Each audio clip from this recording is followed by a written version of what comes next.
All right, pre-show shenanigans. Not necessarily shenanigans in this behalf because this is actual news. But we might have the most electric Olympics ever to happen coming up this summer.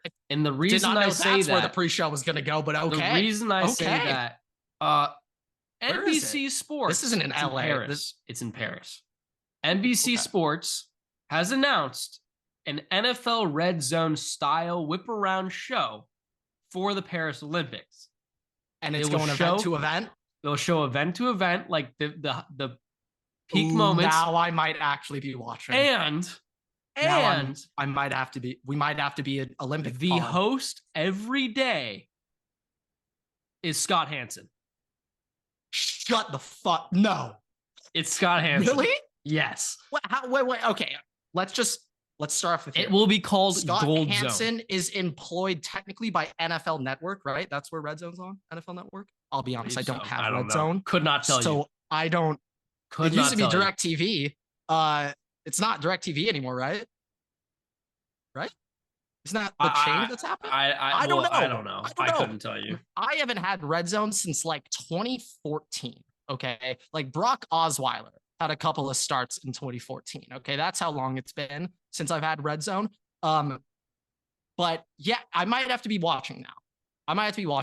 I would say now that I guess the biggest problem with like Olympic viewership is just the location of the events. Like if it's just at a certain place overseas, then it's just at like 4 a.m. for us. But France isn't too far ahead of us. I mean, I honestly don't know. I don't know international time zones like that. So I couldn't tell you. But that's definitely going to get some interest. Okay. We might have to cover like javelin. Should we pick? Okay. New idea. Once we're officially in the dead zone of sports, okay, like I'm talking like a month after the draft, like we're in the second round of the NBA playoffs. I'm pretty sure the dead zone is the MLB break, like All-Star break. July could, yeah. No, that's it. Like NBA free agency sometimes can carry that, but we're never getting a 2019 NBA free agency ever again. So like, we're never getting that again. I mean, where were you when Paul George got traded to the Clippers and then Kawhi Leonard, where were you? I know exactly. I think Kawhi signed first, and then it was Paul George first.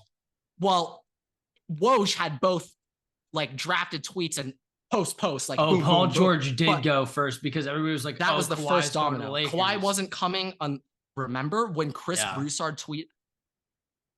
It broke the internet when Chris Broussard tweeted breaking news: Kawhi Leonard like wants to go to the Lakers. That was the tweet. It wasn't even confirmed like he's signing. It was signing. Just that not even they've had a discussion. It's just Kawhi wants to go to the Lakers. That broke the internet. And that was post AD trade. That's why it broke the internet. Because that AD trade happened way before free agency. It happened like a month before free agency began. They got that shit done. Like BI and Lonzo, get the fuck out. Josh Hart, get out of here. I'm just saying, don't quote me on this.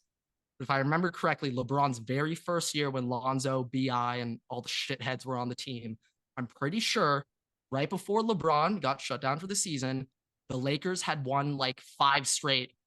First time all season they went on a win streak, and LeBron said, "Playoff mode activated." Something like that. And then next game, and then 2 games for the later, year, he's out for the year. Playoff mode activated equals performance. Get Anthony Davis. That's what it has not worked out. We know what that's. Well. I mean, are we going to count Mickey Mouse? You tell me. Yeah. Okay. Fuck. I did not want the pre-show to go this way because it's about sports. This isn't supposed to be about sports. But MLB, that was Mickey Mouse. Okay. The Dodgers ranked Mickey Mouse. 60-game season. I can't even defend for a second and act like that was real. But when it comes to the fucking bubble, no, that was the hardest. That was harder than a normal season. The Lakers would have had home court. Okay. And I know Lakers would have matched up with Clippers in Staples Center. What do you think the percentage of fans would have been for those, Everett? Low. Low. It would have been maybe 95-5 Lakers Clippers at Staples Centers if they actually played. Like it would have been. Yeah, Jack Nicholson It would have is been on terrifying. It would have been terrifying for the Clippers to be like, "This is our home court, and we are strangers. We are not welcome here. We're foreigners right now." The closest Clippers jersey I see is in the nosebleeds. Yes, and that guy Is Steve Ballmer. That's so hard. Yeah, no, it's Stevie B. Exactly. He can't afford courtside. You fucking kidding me? You think he's out paying Rihanna? Hell no. Jay-Z's definitely going to pay more than fucking Steve Ballmer. No, I'm kidding. Steve Ballmer's not showing up to the playoffs. He's not going to embarrass himself. You know how bad that'd be for Microsoft stock. But yeah, I'm going to go on record. No, the Lakers got screwed. They lost their home court advantage. They had to go to the bubble. Like, that did not benefit the Lakers. If there's any type of benefit you could say is that the Lakers with an older roster had time off before the playoffs to get everyone back and ready. But also that goes for everybody. No. Yeah. Like if any, it helps you out if you're older to have that time off than if you're younger. Definitely helped Jamal Murray. I mean, fucking Avery Bradley, people do not bring this up because Lakers want, like, Avery Bradley was the third best player on the Lakers that year, and he just sat out of the fucking bubble like a bitch. And like, I genuinely thought that was like, I know this is crazy, but I literally think Avery Bradley opting out is the reason we're not going to win this shit. And they did. But like, I think that bubble one counts. MLB, Mickey Mouse. I won't even try to argue that. But yeah, shit. Yeah. What a pre-show. I mean, the Olympics though. Okay, this is the idea. I did not bring this up. We're gonna spin a wheel with every single event, and we're taking off swimming, basketball, anything that we might watch. We're taking off. So it has to be a random fucking event, and we're going to track that shit like experts. Experts. Okay. We're gonna spin a wheel. Okay, we're not picking shit. I want to know nothing. I want to hear about this sport for the first time when the wheel does it. Okay. Yeah. So gymnastics is out. Swimming is out. Swimming's so out. Basketball's out. Yeah. I don't think they do. Out. Are they doing baseball this time around? I think they might be. If they are, it's like U21, so I don't care. Like that soccer's like U21. Who cares? I don't think they do tennis in the Olympics, do they? I don't think. I think we would be a little bit more aware about these Djokovic, Federer, Nadal Olympic gold medal matches if that happened, but I don't know. I would expect of all the sports we just mentioned, tennis probably fucking on there, but it definitely is. We would be aware of gold medal. It is in the Olympics. We're both stupid.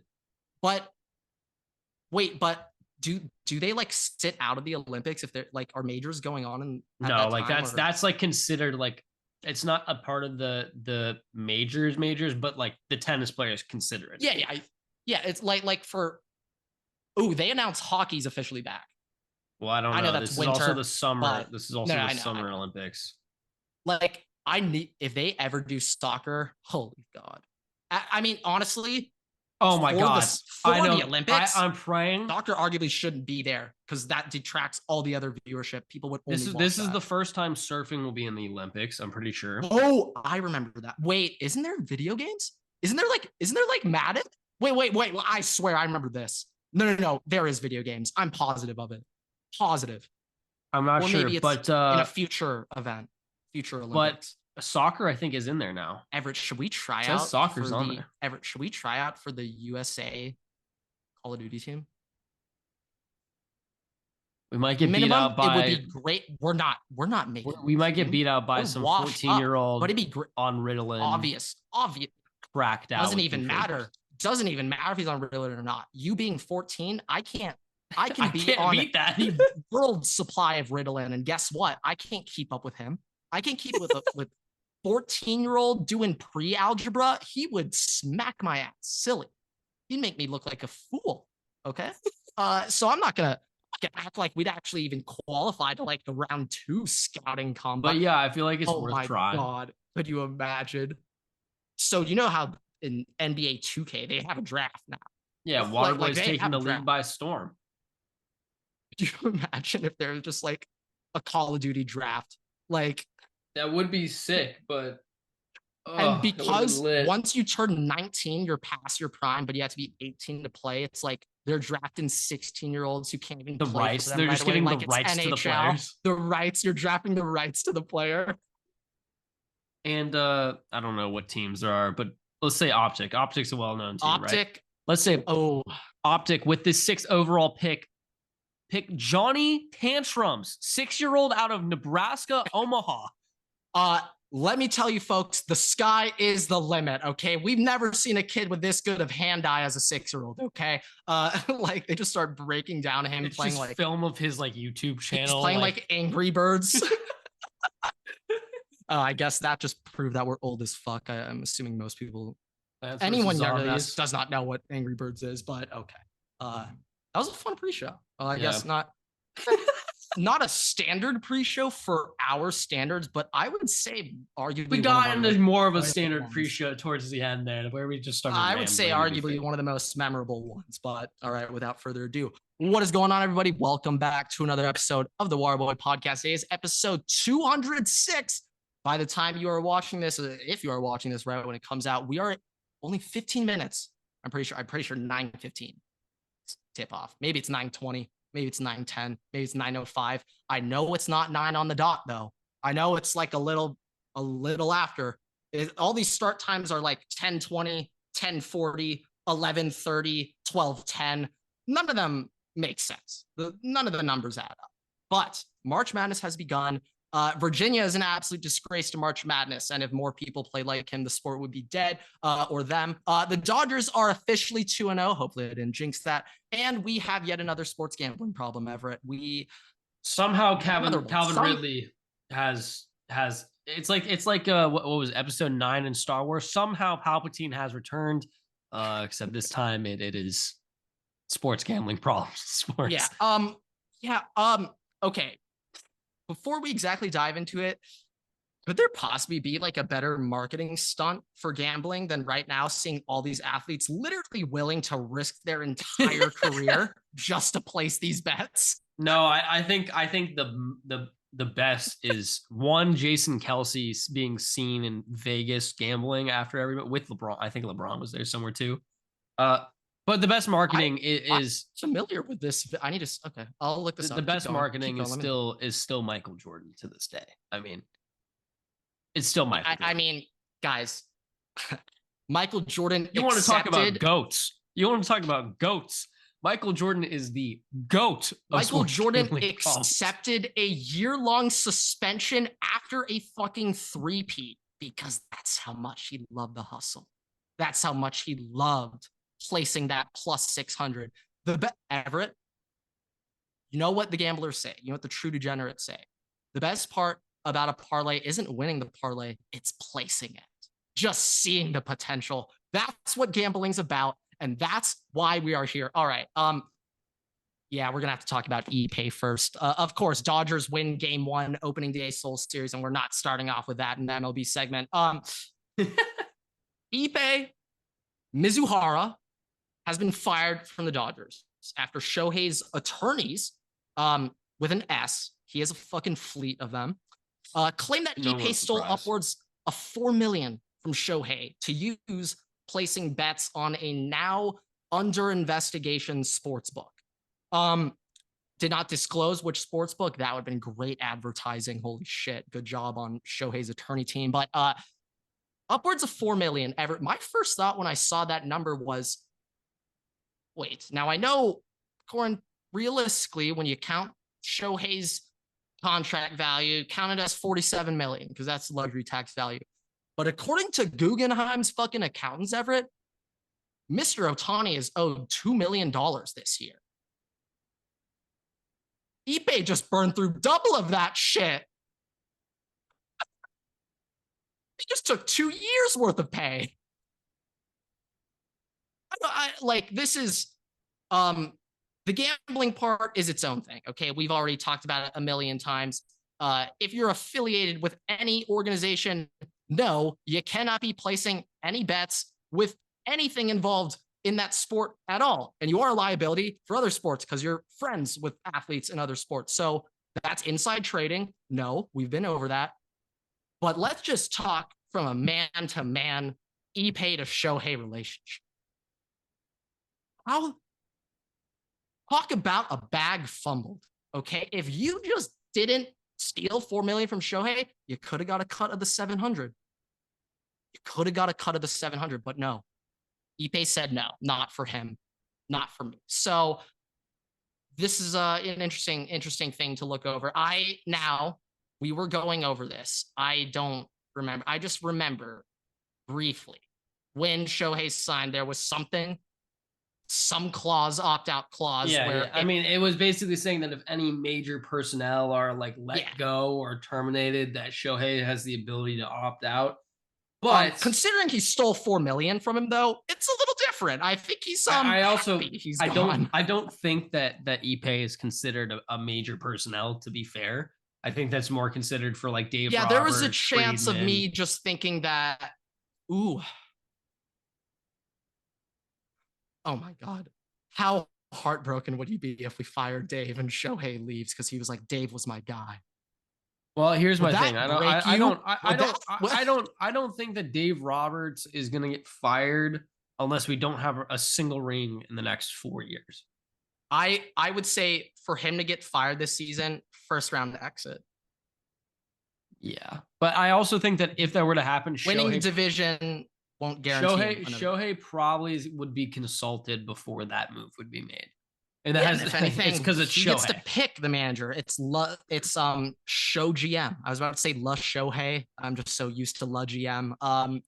Yeah, and he brings Ippei back as the coach. Oh, okay, all right. Yeah, Ippei's manager now, full time.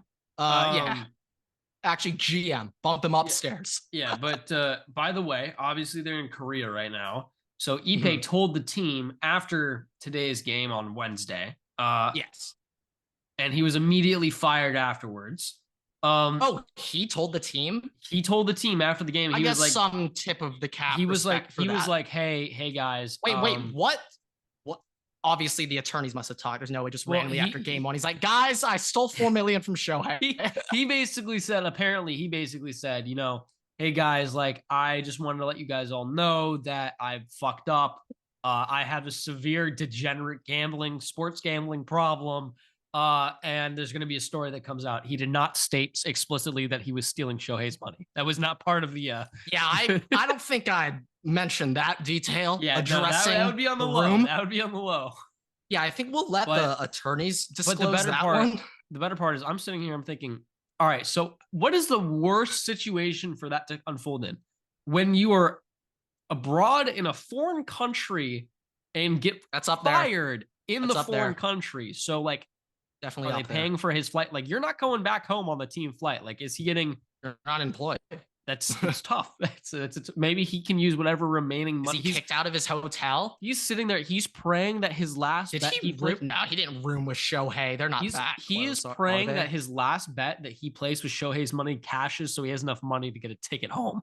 That's what's going on. They can't track that account, so that's what's going on right now. Unlike Calvin Ridley, he did use an illegal bookie. It was not in his name. That we can confirm. Yeah, you know, at least he did step one correct. He did not use his real name. At least he didn't immediately expose himself with his government name before placing the wager. So at least he did step one correct. In other Dodgers news, before we get to the Calvin game, Ridley and Ippei. I'd listen to that podcast. It's like the Barstool memes. You're like, which table would you sit at? That's one of the tables. Yes, exactly. Can we throw Michael Jordan in there too? That might be too much. Yes, but I know MJ would force me to like start playing poker, and he'd run my shit dry in a nanosecond. You're scared. If you see MJ at the table, you're terrified. While we're on the topic of this, did you see LeBron and JJ Redick launch a new pod? No, I did not. New basketball pod. Not better than the Waterboy pod, but yeah. Vintage LeBron, like his barbershop show. Shit opens up. He's got like 5 bottles of wine on the table. He's just getting fucking hammered. It's like, all right, this is literally for LeBron to just drink wine JJ's once a just week. sitting there staring at LeBron finish his 5th bottle of wine. Just like, Yeah, what? I think it was Melo. Yeah, no, it was Carmelo Anthony in some interview was explaining how like in 2005 every NBA player was just wine became the meta and they're all just addicted to it now. Like that's the only thing they drink now. So Man, I don't blame him. It's pretty classy. sky. I like Yeah, it. classy. It is. I know LeBron's dropping hundreds of dollars on bottles too. Like he's definitely a wine collection man. Thousands, tens of thousands. Definitely that would have been a little bit more. When was realistic. the last time LeBron drank in $100 or in the hundreds dollar bottle of wine? Probably going to a restaurant. Now, maybe I'm wrong logic here, but I feel like at a restaurant, he is getting the most expensive. No, he's buying. He's spending $100 on wine. Oh, on a glass. On a glass of wine. Okay. There you go. Okay, I'm talking so bottle here. I'm talking bottle. Technically, yeah. If you're spending, screw it. I'll be honest. I have never ordered a glass of wine in my life. I don't know when I will. I'm not sure if I ever will. But if you're paying upwards of, screw it, $24 for a glass of wine, count me out. Count me out. That's where I draw my line. As a man who has zero experience drinking wine other than Franzia, the nectar of the gods. So that's from my angle. Is that the box wine? Yep. Oh God. Look, awful. we're all. I mean, we're you both, wonder why I have an awful impression of wine. Okay. Yeah, we're both 20. I mean, I'm 22. We're both 22. We're both 22 now. Grant's birthday was the other week, so happy birthday to Grant, by the way. We never mentioned that on the podcast. Thank you. But we're not here to But celebrate. For somebody who's 22, if you've had box wine, I'm so sorry. That's just disgusting. Okay. I'd arguably go out and say if you're at a major state school, Tulane's included in that too. I know you guys aren't state, but you're including that too. If you're at a major school like that and you've never slapped that bag, something's up. It's disgusting. Something's up. It's foul. You might just be really rich. Gross. That's my only other. You might just have a lot of. That's my only other explanation. Probably, yeah. No, the bags. Yeah, no. The bags are filled with LeBron wine. Yeah, straight from Bordeaux, France itself. Okay, straight from the vineyards themselves. Yeah, he actually plucked that shit in the vineyards today. Okay, look. Everett, let's talk about the game now. I want to go one step further before the game. One step further before the game. All right, we'll get to the game in a second. We did win game 1. The Dodgers have a new name for one of their minor league teams. Oh, I saw this. And that team's name. You took Spanish, so you can. I did not take Spanish. I took Mandarin. You took Spanish. So 7th grade. More than me. ¿Dónde está la biblioteca? You know what that means, right? Yeah, where's the library? Okay, good. Yeah. That's the universal. Everyone knows Everybody knows the library. El Baño? And I got bathroom. Yeah, everyone knows that. Puedo ir al baño. That's it. I just hit it. Puedo ir al baño. That's it. Couldn't tell you, man. I just hit it right on the dot. I don't know. I took French for 3 years. Zero clue. Yeah, no idea how to say how to use I took like the most difficult language possible. That was my fault. Yeah, I don't know why it shows that. They had yoga balls in 6th grade. That was why they had yoga balls in class. In class. Yeah. It's like, that's cool. Hey, if I was the Mandarin teacher and like the students like signing up for Mandarin's low, shit, that's an easy way to up that application numbers. As a kid with undiagnosed ADHD at the time, yeah, bring me the yoga balls. Okay, anyways. I mean, if they just had fidget spinners back then, my God, every kid be signing up for your class. But, okay. Dodgers have a new minor league team name. The team name is Chiquitas. I probably butchered it, but Chiquitas. All right. Don't ask me to pronounce it better than I. That translates to. Let's do it in English first. Just the actual non-vulgar non-Spanish. Sorry, the Dodgers. There's 2 versions. Go on. Keep going. Okay. The Dodgers' new minor league team name is the Jackoffs. It was supposed to mean the jackets, I'm assuming, like Yes, leather the jackets. jackets. Yes, Um, that's what they intended however, for. in Spanish, there's an alternate meaning. And it's jack off. So that whoever's in PR for that one's getting fired.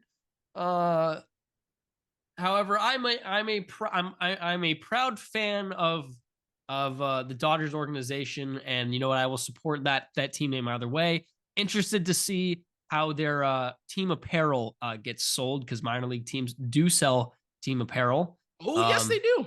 It's going to be an interesting one. Yeah. One of the first things I thought, if I have this correct, it is our single A affiliate, the Rancho Cucamonga Quakes, who are taking on this nickname, or is it a full rebrand, or is it just a nickname? I think it's a name. Full rebrand. I think it's a full rebrand. Nickname. Full I don't rebrand. know. Okay, I don't know, man. Let's go with full rebrand. Because it's a rebrand, it's essentially the same organization. So fun fact of the day.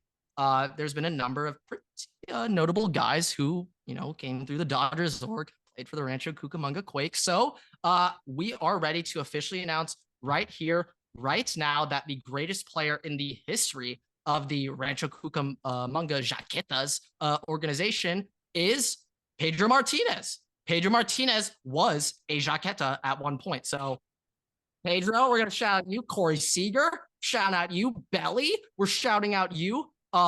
James Outman. Walker Bueller, shouting you out.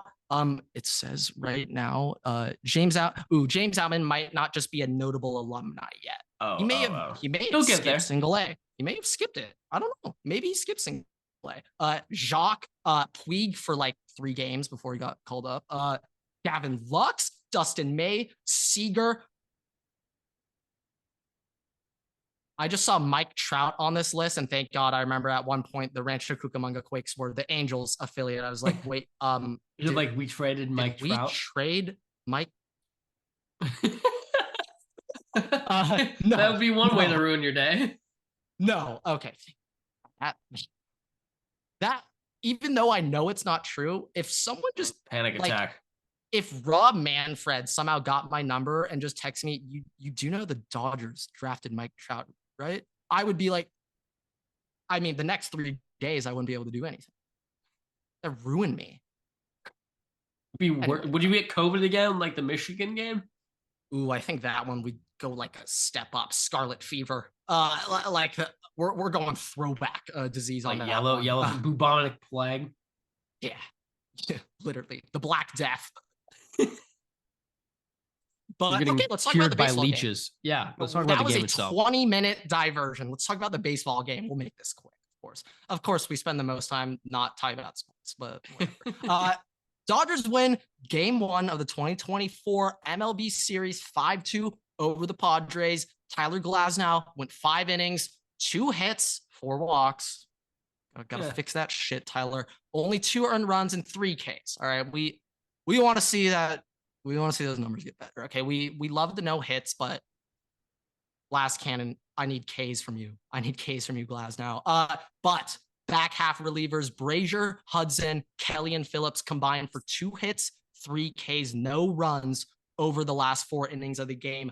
Way to shut that shit down. Remember last year how, I would say in around June of 2023, we were probably spending the first 20 minutes of every episode bitching about the rotation until we assigned a nerd to deep dive further. And then we realized that the rotation was actually top 2 MLB 6th inning and later. The reason they weren't so great is because a lot of them had to make early entrances because the starters were so ass. But hey. Well, okay, look. Let's me at the 5 spot. Let's get into through 5. Let's get into the important part of what we saw Game 1. Obviously, Game 2 will be playing out the day that this is uploaded, so we don't really know. You want to talk about Cronenworth's glove? That's the first thing. The second, start off opening day with the Dodgers. I'm going to be honest. The Dodgers' momentum and everything got bailed because of that. Bailed so hard. If that was caught, I'm not lying. I guarantee they're not scoring. Losing opening day But It's so bad. but here's the other It's so thing. bad. The Dodgers, once again, it doesn't matter that they have Shohei, it doesn't matter that they have Mookie and Freddie, it's a new season, whatever, cannot score with runners in scoring position. I think they were All right. 0 for 14 to start that off the game. So I think they maybe left the first 14 runners on base. I think that could have been it. But at the end of the game, 2 for 14 with runners in scoring position. Mookie and Ohtani both going 1 for 1 in their only ABs with runners in scoring position. You know, it is March 20th. Okay. October is a while away. Don't get me wrong, folks, but God damn it. We're just gonna be going through this shit every It's fucking a new week. bro. It's a new season, same problems. Like I don't understand how much more you need to do to fit. Like the only consistency with this is Dave Roberts. I don't understand it. I don't know what they are doing to make those clutch situations so ass, and that also applies to the postseason because it's worse in the postseason. The clutchness factor obviously is at its height in the postseason, and anything when we see the like clutch is needed, right, to score or whatever in the regular season, and it doesn't happen. That just exemplifies why we fail in the postseason. I mean, we got so bailed out in the fourth. Teoscar, in the fourth, we were down 1-0. We tied at 1-1 at the end of the inning, but Teoscar got on base from a throwing error. There was another throwing error, so he got to second. Outman ground out, moved Teoscar over. Hayward sack fly. That's how we scored. That's the most bullshit run I have ever read in my life. Okay, like we need to start hitting, boys, and it is early. It's okay. I'm not actually that pissed. It's just going to be something to keep your eyes on. It's just it's vintage Dodgers. Okay, it's October already. I thought it was still March. I thought we still have March Madness to be played, but I guess not. Apparently, it's already fucking October. But if I have this correct,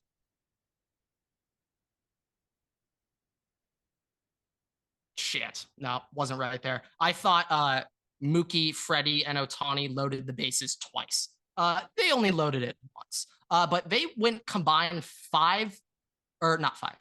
combined 8 for 15 just in getting on base. Them three have over 500 on base. Will Smith, if you don't finish with over 120 RBIs this year, dog shit. Like you have an RBI opportunity twice a game. Like this is ridiculous. Them three. If I was a pitcher approaching this team, because Ohtani goes boom boom. Okay, Mookie, you have to pitch. You can't pitch around Mookie. You're gonna have to attack him. You need that out. If you pitch around Mookie and you just let him on first, well, good luck. Now you gotta face Ohtani and Freddie. So you're not gonna do that. So they're going to attack Mookie. Mookie, it's time to start fucking hitting again, all right? We're not drawing walks. Fucking swing the bat, Mookie. Swing first pitch. Swing first pitch. I will never be mad at Mookie for swinging first pitch. That second AB, though, Freddie, if you get Mookie out... Freddie was 3 today. Oh, shit. Yeah. Ohtani, too. You're going to be pitching around him, of course. Regardless.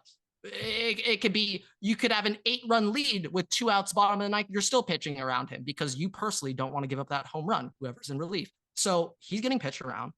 And so best case scenario, you have 1 out, Ohtani on first, Freddie up at the plate, and you pray he strikes out because you know Will Smith will also strike out immediately afterward. So like that's the game plan for us.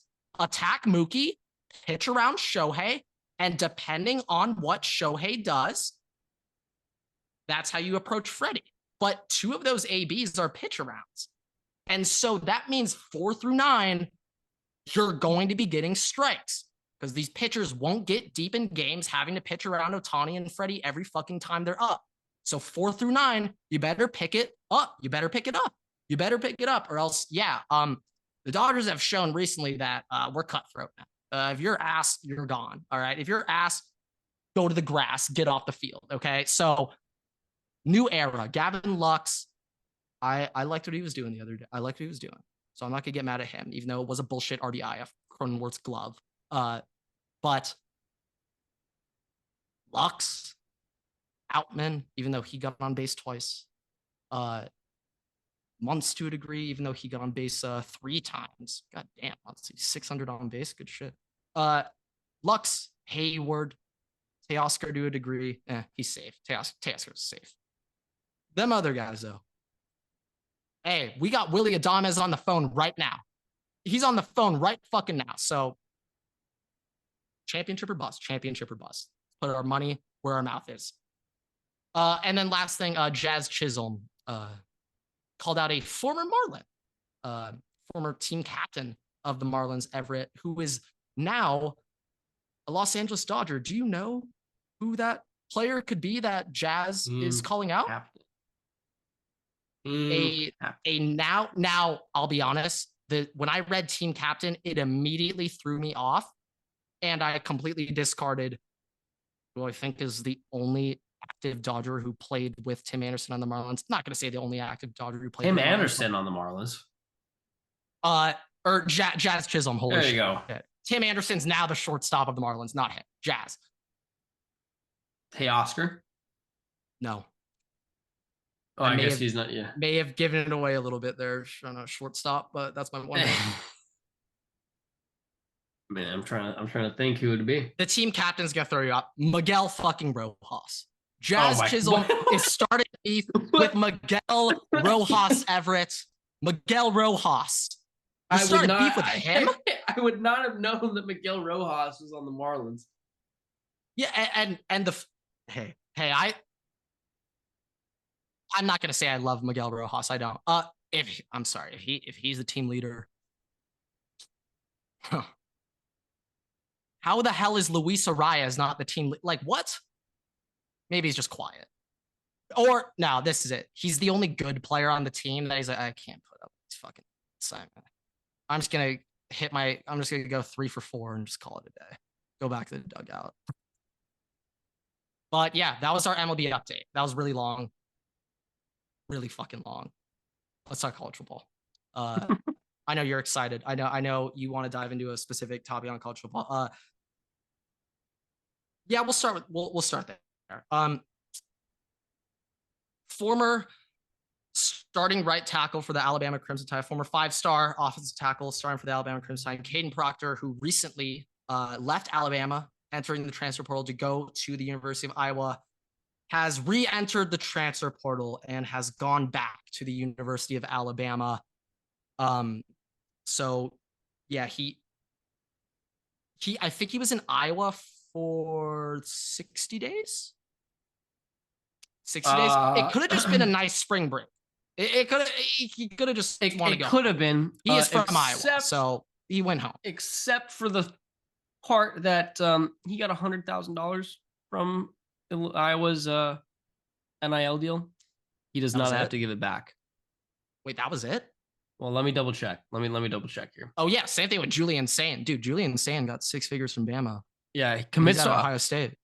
He commits to Iowa around the same time that they fundraise $100,000. He collects the NIL money and re-enters the portal. He does not have to give Iowa NIL any of that money back. Now him not having to give the money back, not disagreeing with that. If you're telling me it costs $100,000, well, the number is not. It's speculation. The number, they're just saying they raised this much money and then he committed, so they're basing it on timing. I'm assuming they already had some money and maybe the $100,000 additional on top of it. But either way, he got paid a lot of money, committed, got the bag, and then left. When it comes to the players, and I will never, ever, ever be mad at the players here. Okay, but think of it like this. Think of it like this. Here's the other thing. He's an Iowa native. He originally committed to Iowa. Yep. Then his brother is at Iowa. Then flipped to Bama. Played a year at Bama. Then portaled to Iowa. Took their money and went back to Bama. Exposed Iowa for recruiting violations, saying they contacted him when he was at Bama. Okay, he's just caused problems. Yeah, Caden Proctor has 2 older brothers in the NFL. So he has 8 siblings, 8 brothers. 8 brothers. Okay. We don't know how many total siblings. But yeah. Caden Proctor is an absolute animal. I'm not gonna lie. The day he entered the portal, I was just like, please, Justin Fry, for one time in your life, land an O-line recruit. One time is all I ask. Just once, damn it. He didn't, clearly. But yeah, no, this is massive. I will say though, Everett, according to the king of college football, Mr. Josh Pate, he said last night when this news came out that Caden Proctor leaving Iowa, going back to Alabama, wasn't even a top 3 craziest thing he heard about the transfer portal this week. So stay tuned, folks. Get your popcorn ready. And no, it's not Caleb. It's not Caleb Downs back to Bama, folks. It's Mason Graham to Ohio State. But okay, moving forward. ESPN signed that college football playoff conference deal. I will say, there's not really too much that we're gonna dive into. We're not doing a business pod today, but one thing I saw, and I'm gonna give myself a couple of flowers here, Everett. The Big Ten and SEC, and this is also in conjunction with Clemson suing the ACC after Florida State did a couple of weeks or a month ago or so. Right now, the number one target between the Big Ten and the SEC, number one school, Everett, that we're targeting, guess who? Both conferences are targeting. In the ACC? Yes. Well, this school's in the ACC, but just FSU. Any school, they're in the ACC. And I was surprised when it wasn't Florida State.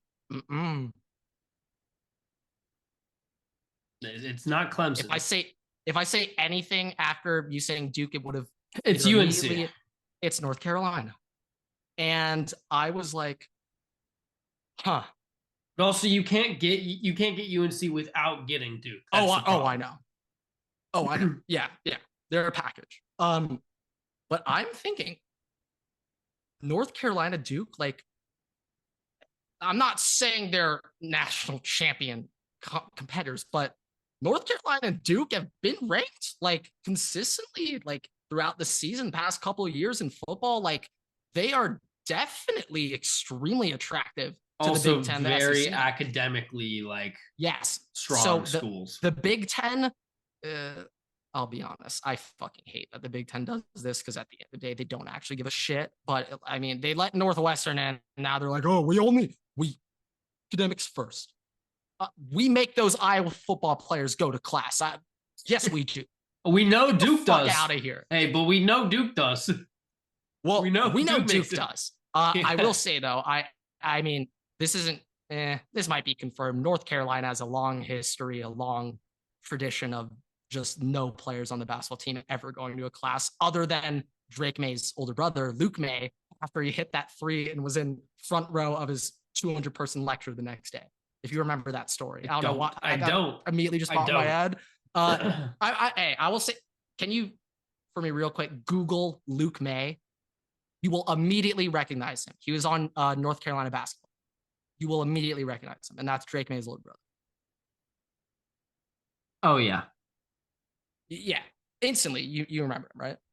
Yeah. Well, I recognize him. I can't say that I just like that beard. Yeah. No, I remember seeing him. Wait. I mean, it is funny that Luke May, as a sophomore at UNC, full beard, looks like a man, and Drake May does look like a little boy. Yeah, I know he's 6'5", 240. No, I know, but I'm saying Drake May now is older than what his younger brother was at the time. True. And interesting. But okay. We have other I got one thing. I got one thing. Crazy right now. It's so there's a report. There's a report going around right now. Okay. Take it with a grain of salt, but one of the individuals, this individual, who's a beat reporter essentially, got a note from one of Caleb Williams' teammates today at the USC Pro Day. Okay, give me a Bo Callahan. Give it to me. No. It says this is actually a pretty good story. Oh, The note. This is not a joke. Okay, this is not a joke. The or maybe notes, it's a joke, and it's just a good. the story. notes insinuated stated that Caleb would have been fully ready to play in the Holiday Bowl, but as he was not going to be on the team next year, and knew that every other quarterback in the nation was going to want to transfer in, he opted to sit out and let Miller play because he knew Miller had been waiting for 3 years and he wanted Miller to get a chance to show what he had before Lincoln brought in other quarterbacks. And then Miller balled out, and obviously nobody else really came to USC. Yeah. Okay. All right. We're about to talk about the domino effect that has occurred from this story. Okay. So by Caleb Williams opting out of the Holiday Bowl, not playing his last ever college football game, giving Miller Moss a start, domino effect time. Okay, a little butterfly effect, domino effect. With Miller Moss starting that game, setting a USC bowl record for touchdown passes scored in a game, setting that record, putting up, was it 5? Don't tell me it was 6. I thought it was 6. Don't tell me it was 6. I thought it was 6. Don't tell me it was 6. It probably was 6. I don't know. Honestly, it was a lot. It was a lot of touchdowns. Text him right now and ask. Was it 5 or 6? Not gonna lie, still hasn't responded from my text after the game. Yeah, he's busy. He's busy. He's busy. Hey, rest in peace. That I'm telling you, we still need to sue that guy that killed the unknown. At around halfway through the fourth quarter, I'd realized like he is now entering a new stratosphere of fame, and yep, I'm not never hearing him from anymore. Him again. Yeah. I'll take some credit though. I'll take some credit, you know. But by letting Miller start, okay.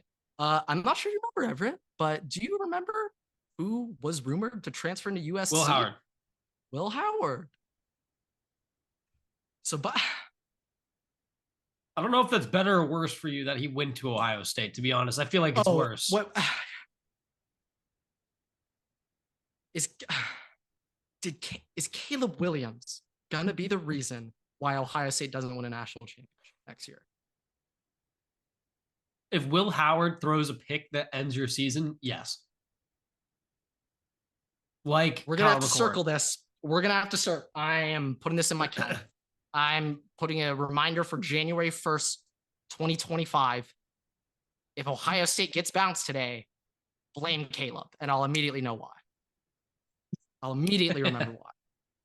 Go type in episode 206 and time mark it. Good call. Now I'll remember.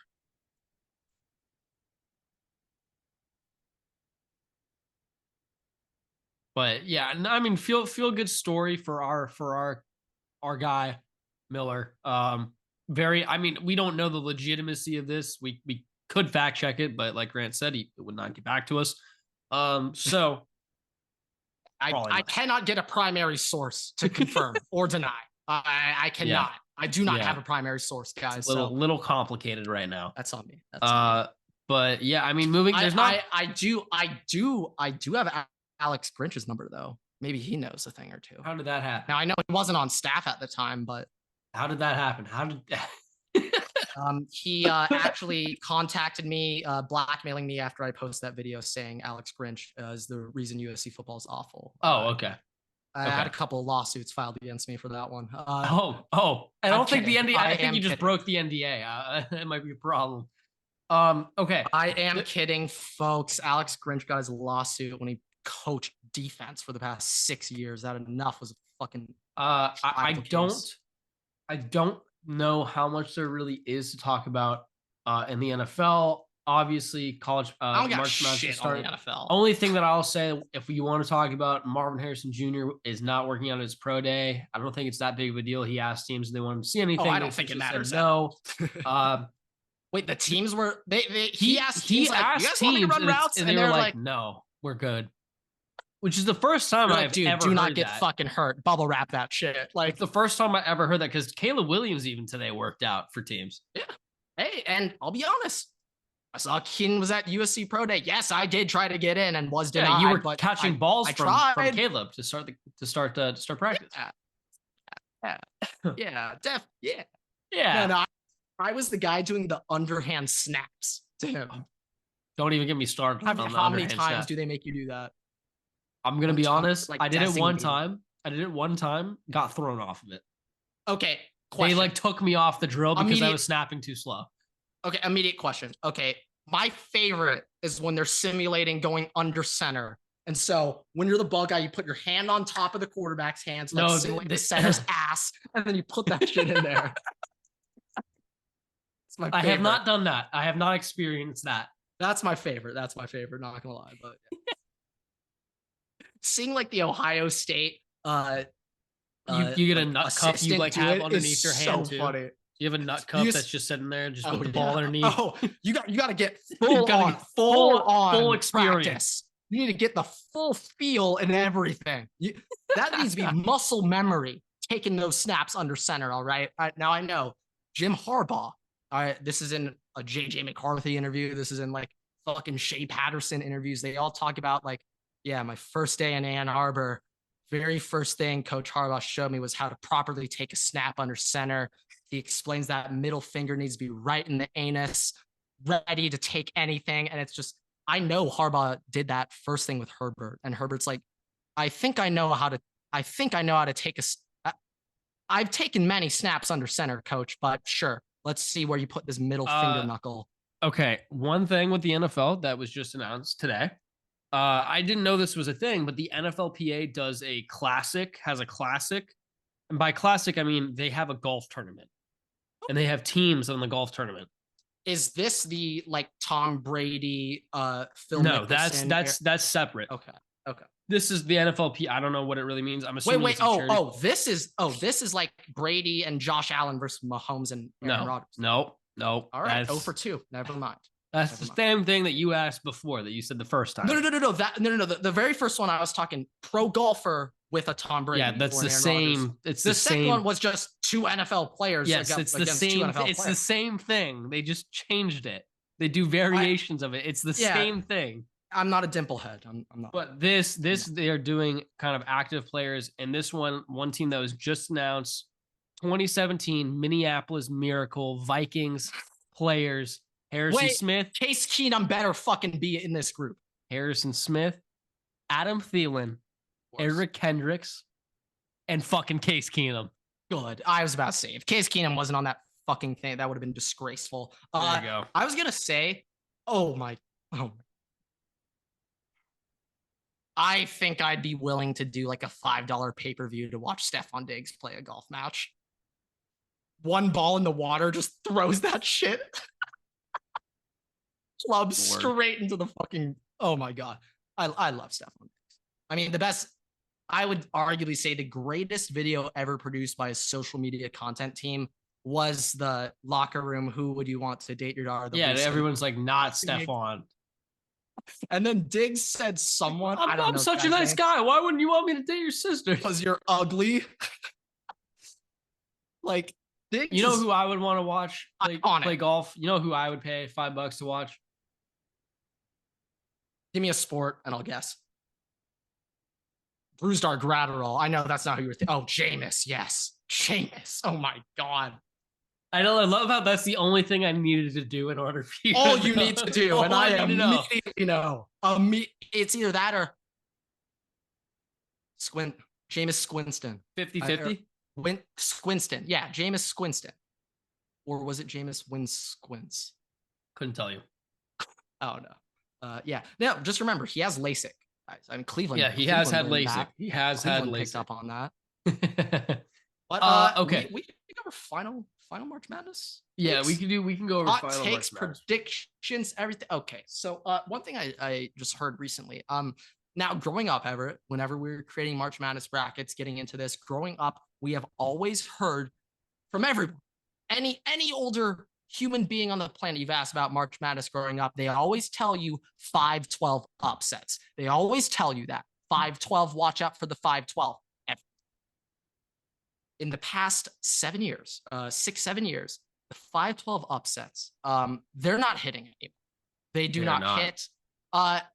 6-11 matchups, though, I believe in the past 6 years, 11 seeds have over a 50% chance of taking down the 6. I have exactly 2 of the 4 11 seeds having upsets. Now I'm thinking of getting a little crazy. I'm Say thinking 4. 3. I'm thinking doing 3. Who's the third though? So real quick, let's just get this out of the way. Because here's the deal. New Mexico's one. Yes. New Mexico's one of them. Okay. Here's the thing that I'm going to tell you right now. I have watched UAB play this year. I have watched them play. UAB is a 12. Yes, that's what I'm saying. You're saying 5. We're talking 6'11s. We're talking 6'11. 6'11. Oh, okay. Disregard my point. 6'11. Yeah, disregard. I'm picking 0 12s to win. I have. Let me look here. Which is actually the uncommon pick. If I pick the 12s to win, that would be basic. Winning. I have 112. If I had McNeese, no one's picking Grand Canyon over St. Mary's. If you're a dummy, James Madison and McNeese. I'm just doing the sucker. I think that's sucker. You're throwing away money right there. Do one. Go for it. I have McNeese. I know it's McNeese for you. I know. Yeah, but it's McNeese. It's McNeese. I think Zaga sucks this year. So. Oh, not as good as years past. And I also, to a degree, because of how good Gonzaga has been in recent March Madnesses, just seeing them not have Drew Timme should be on this team this year, but he, for some reason, didn't come back for his senior year. Like the only he wanted to go to the G League. I know he's not in the G League Ignite. I know he isn't. So he's working. He's working for Enterprise Rentals right now. Like I'm not sure if that's actually where he's working, but like I'm pretty sure he just like became a investment banker. Just probably. Just can you imagine showing up to your 9 to 5 and like you're like, yeah, so you look over to your left and you're just like, who's this? We're welcoming in new staff. Are you the most hated college basketball player of the last 5 years? Is that you, Drew? You're like, hey, so, guys, we're welcoming in the interns today. It's their first day on the job, and just Drew Timme walks in. He has this stupid fucking goggle shit on that he has during games. Oh, he walks in, he goes. That's how he walks into the office. I'll be honest, he's one of my favorite players. He closes a deal just. Oh, every single time, just every single time. No, yeah, like he definitely like he posts his own highlight tapes on his Instagram reel of him doing Excel. Oh yeah. Drew Timme Excel highlight tape. Do you think in school, like when he was taking classes, like he'd like finish an exam just I don't think he would take it. Well, he made it to his accounting job somehow. I would say like to a degree. If we're talking relatively comparable skill sets here, I'm giving a lot of benefit of the doubt here to Drew Timme. But let's say he has taken 2 intro to Excel classes. That would be perfectly qualified to be an accountant this day and age in America. If that's the case, then I feel like when it comes to accountants, having that long-term relationship, keeping that client relationship as long as possible is of utmost importance. Yeah, Drew Timme, I'd hire him as my accountant any day of the week. Yeah, you have any meetings with anybody who likes sports? Bring Drew in. Let's say this. If my accountant come March Madness time can crunch these KenPom numbers in Excel for me and I don't need to do it, hell yeah. That's a cherry on top as a reason to keep you on board. He'll end up at Barstool. Ooh, they tried that out in that podcast and not go well. And with Hunter had a podcast? A little tried. Don't think it lasted very long. Damn. Okay, look, back at this. New Mexico, right? You have New Mexico. Just I don't have the exact numbers, but if there's ever a lower seed with higher KenPom metrics, Oregon over South Carolina. Yeah, I have that. I'm slightly worried, but I have Oregon over South Carolina.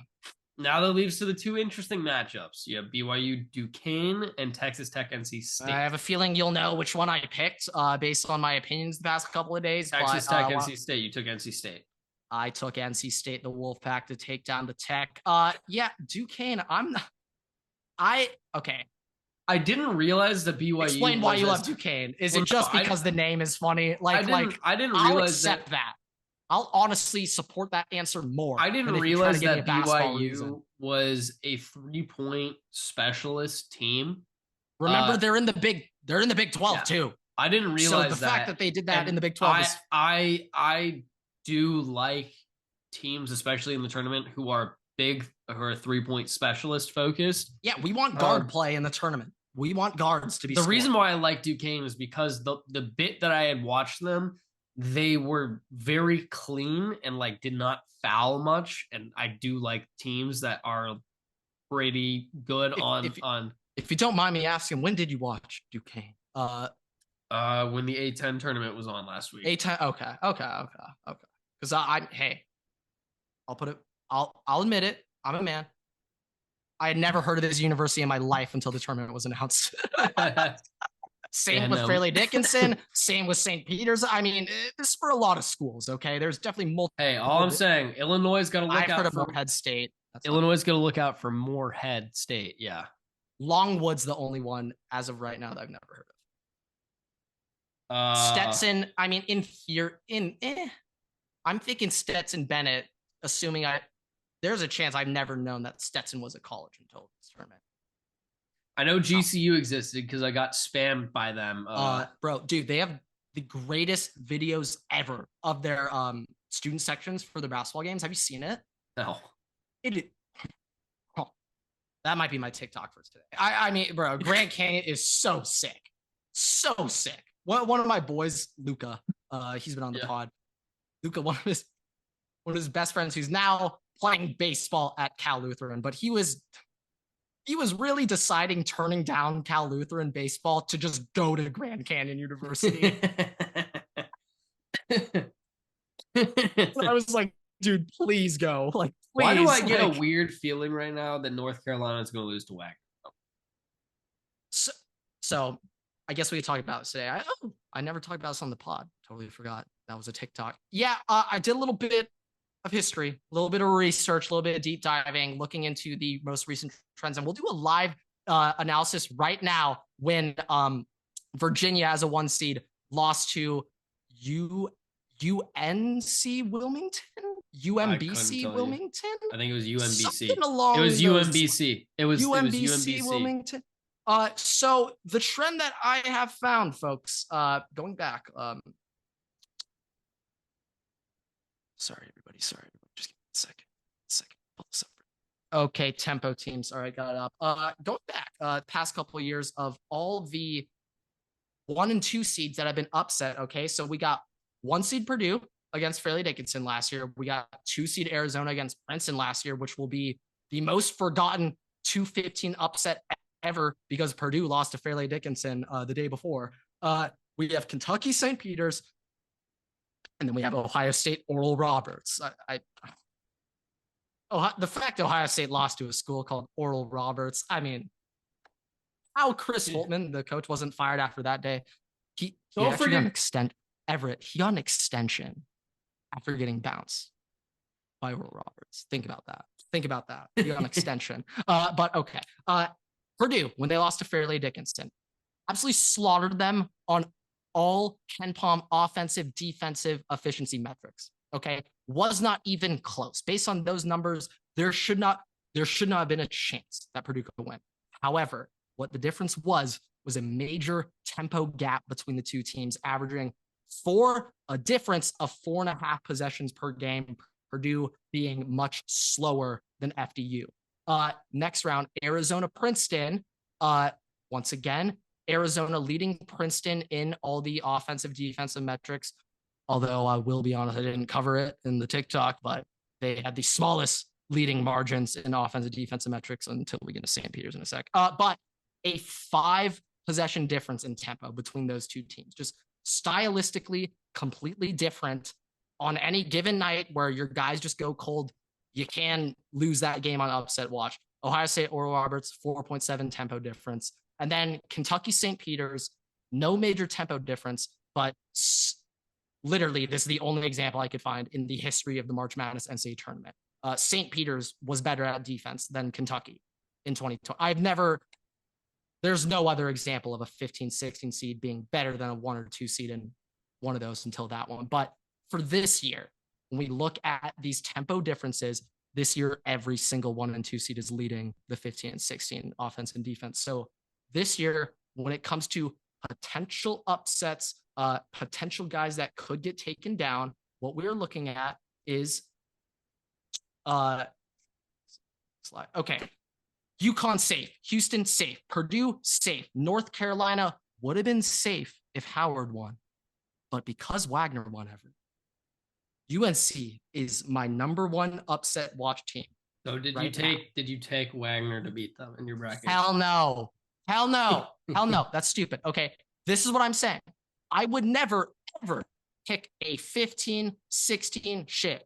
I will never pick a 14-3 ever, because it's just the opportunity cost is not fucking worth it, folks.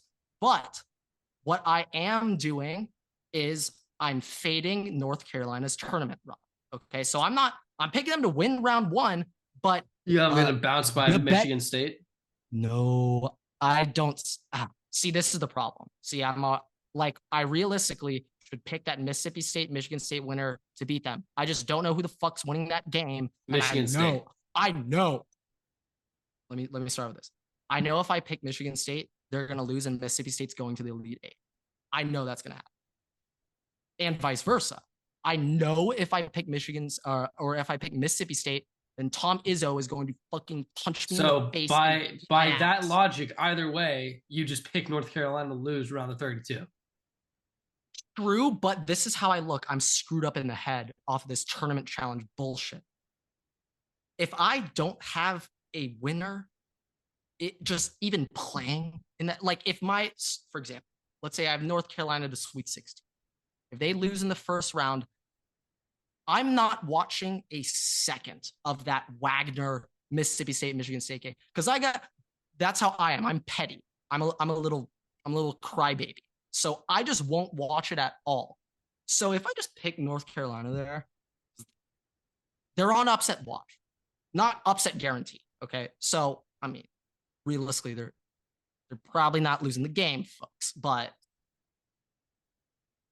I'm not picking them to the Elite Eight. I actually got St. Mary's knocking them down right now. I got St. fucking Mary's in the Elite Eight. You have St. Mary's beating Bama. Yes, we went over this. That's my lock of this tournament. You want me to explain again? Tempo differences. Repeat it. So St. Mary's, Alabama. I got the full profiles up right now. Let me scroll down a little bit over to Alabama. Give me St. Mary's, North Carolina's tempo difference too. Let's go there. Absolutely massive. St. Mary's is one of the slowest in the country. North Carolina is one of the fastest. So you're telling me that because of that, St. Mary's will beat North Carolina?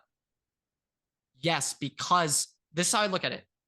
Fast tempo and a low tempo team. Like with both teams in a tight game, okay, 3 possessions or less, which tempo team is it easier to dictate the flow of the game? Fast or slow? Slow. It should take you slow. No brain. Should take the slow team has an advantage if they want to play that way. Because guess what? They have 35 fucking seconds to shoot the ball and they can wait till 34 every time. So if you are in those significantly different matchups between uber fast and uber slow, it's easier for the slow team to dictate the game and play on their terms than it is for the fast team to force the slow team to play on their terms. Now, of course, North Carolina can just go out, start whapping threes in their face, and the game's fucking over. Because guess what? That team doesn't have the tempo to stay in the game if they go down to 15. True. But it's when it's the close games and it's tight down the stretch, and that low tempo team, like St. Mary's, it's got a top 15 defense in the country. It's gonna be a little tough getting those buckets when you don't have many possessions at the end of the game. And that's why I really like St. Mary's to pull that upset. I'm not. So here's my next question. Picking St. Mary's the Final Four. I got Baylor getting there. Right. With Baylor, though, I have people saying that New Mexico will upset them. Potential, but I'll be honest, Everett. New Mexico's the #1 favorite 11 seed to win. Ooh, you want to hear New Mexico's tempo difference with Clemson, Everett? Because it's not looking good for the Lobos. It's not looking good for them, Everett. But you still pick them. I still pick them because in my research, there has never been, well, not never, but the win rates were ridiculous. If a lower seed just has better KenPom metrics, just offensive defense, they just, I'm still picking them, but it's Clemson or New Mexico, ironically, New Mexico, the 11 seeds on upset watch round. If that makes sense. It does. So Baylor beats Arizona. St. Mary's beats North Carolina. No. Baylor beats St. Mary's. Baylor beats Arizona to get and St. Mary's beats North Carolina. Ooh, I forgot to include. Yeah, I got Arizona losing to Nevada in the second round. They're not getting the Sweet 16. No. They're not. Nope. You got faith in that? Yeah, dude, they get bounced every fucking year. They're a joke. Since 2015, dude, Arizona just lost to USC the other. Since 2015, number 2 Caleb Love's gonna go cold. Are 10-1 against number 10 teams. Only defeat came in 2022 when Miami knocked off Auburn. Okay, I mean, I'm cool with that. I'm just saying Arizona as a basketball team sucked ass. They just lost to Princeton last year. The year before that, let me pull it up, 2022. What did the Wildcats do, Everett? They were a 1 seed, so it was looking pretty solid at the start. 2022 Arizona. I forgot I only include the first round matchups on my little spreadsheet. This is taking so long. I just ruined this whole one I was trying to. Yeah, it just kind of. Oh well, I'm not gonna. Anyway, I know Arizona's choking. I know I can't trust Caleb Love. I know he's going cold. He can't shoot. He's gonna be 5 for 17 from the field against Nevada. Nevada's slow. And to be honest, I got Nevada winning. But if they match it with Dayton, that's even scarier because Dayton's even slower than Nevada. But I got Nevada winning. So now let's go up to the southern region. You don't think Marquette can make the Sweet 16? So who do you have? Them Shaka Smart doesn't have that shit in him. He never does. He never will. He went to a Final Four his very first year ever, coaching the Virginia Commonwealth University Rams. That was in 2011. Since then, guess how many times he's made it to the Sweet 16? 1 in the past 13 years. So who do you have them losing to? Yeah, so I mean, I got them upset. Watch round 1. I'm not picking any 15 seeds win. I'm very depending on how this Colorado Boise State game goes, will depend on if I pick Florida or Colorado to win. Right now, I got Colorado taking out Florida. But I don't know. That one, that pick might get submitted at 9 a.m. tomorrow. Okay, I'm not too confident. I just know Marquette's not getting to the Sweet 16. So, I don't know. So you have them losing in the round of 32, either way. Yes. And then Kentucky making the Elite Eight.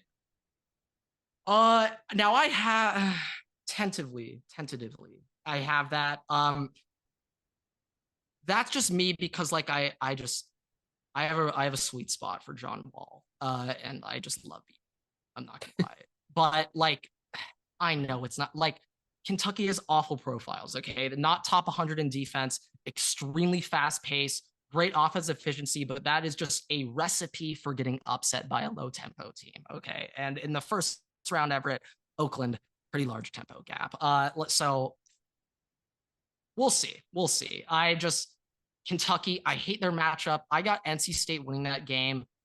I might be switching to Texas Tech. I hate that matchup for Kentucky. I absolutely hate it. Both of those teams, I think, have a really good shot of knocking them off. I don't know. We'll see. I think Texas Tech better shot than NC State of knocking Kentucky off, even though Texas Tech favored to probably match up there. But I would say, yeah, I do not have my Final Four out of that region nailed yet. I'm not really feeling fucking Houston. I know I had them winning the Natty. I have them losing. I picked Houston to win last year. I pick them going so deep every year. Now, on, no, Grant. I'm going to be Pull your honest. head out of I your feel ass. like You know this they're not year, winning it. this year is much more difficult to pick than any previous Dude, this year. year's crazy.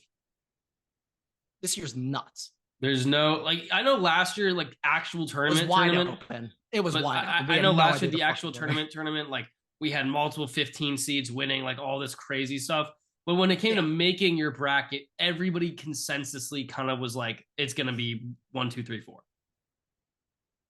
Wait. So what do you mean 1, 2, 3, 4, bro? Like, meaning like it's going to be or like what no, like there is more specific teams are like this team's going to win, this team's going to win, this Ooh, team's I just last year compared was to this totally season up for Fox. Dude, last year Alabama was the number 1 overall seed. Last year, no one. I had no dude.